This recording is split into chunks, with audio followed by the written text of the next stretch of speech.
Friends, ఎలా ఉన్నారు? అందరూ బాగున్నారా? Welcome to my YouTube channel అండి.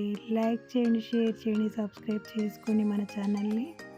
నేను ఇవాళ పాలకూర పప్పు చేస్తున్నాను. చాలా రుచిగా ఉంటుంది, చాలా బాగుంటుంది. మీరు కూడా ఒకసారి ట్రై చేసి ఎలా వచ్చిందో కామెంట్ రూపంలో తెలపండి.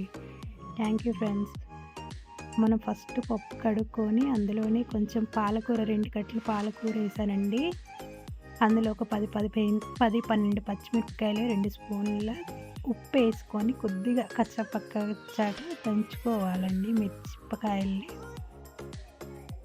ఇలా మామూలుగా దంచుకొని మనము ముందే కుక్కర్లో వేసి పెట్టుకున్న పాలకూర పప్పులో ఇందులోనే కొంచెం నడుపుకున్న పచ్చిమిరపకాయలు, కొద్దిగా ఉల్లిపాయలు, 1-2 ఉల్లిపాయలు, కొంచెం పసుపు, కొద్దిగా మనకు టేస్ట్కి సరిపడా ఉప్పు వేసుకొని ఒక నిమ్మకాయ సైజ్ అంతా చింతపండు కూడా వేసుకోవాలి.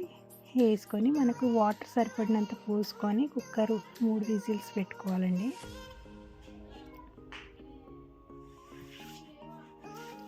ఒక 3 విజిల్స్ అయిన తర్వాత అప్పుడు విజిల్ అయిపోయిన తర్వాత అప్పుడు తీసుకుంటే కొంచెం నదుపుకోవద్దండి, పప్పులు బాగా రుబ్బుకోవద్దు, కొంచెం అలా చేసుకుంటే సరిపోతుంది.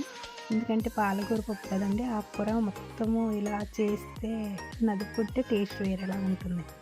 తర్వాత పోసి పెట్టుకోవాలండి. 2 స్పూన్లు ఆయిల్ వేసుకొని కొద్దిగా జీలకర్ర ఆవాలు, తర్వాత ఎండుమిర్చి వేసుకోవాలండి. చుంచుకొని అవి కొంచెం వేగిన తర్వాత ఎండుమిర్చి వేసుకోండి.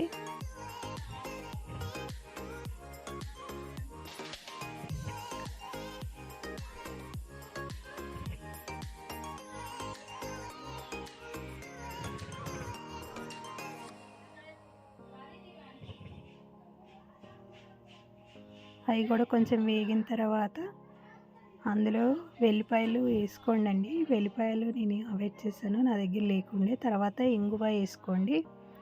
ఇంగువ వేసిన తర్వాత కొంచెం కరివేపాకు, అది కొంచెం వేగిన తర్వాత పసుపు వేసుకోండి. పసుపు వేసుకున్న తర్వాత పోపు వేసేసుకోండి. ఇదే పప్పులో వేసేసుకోండి.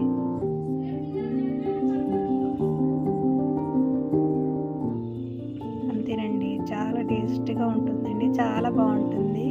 మీరు కూడా ఒకసారి ట్రై చేసి ఎలా వచ్చిందో కామెంట్ రూపంలో తెలపండి. Thank you so much friends.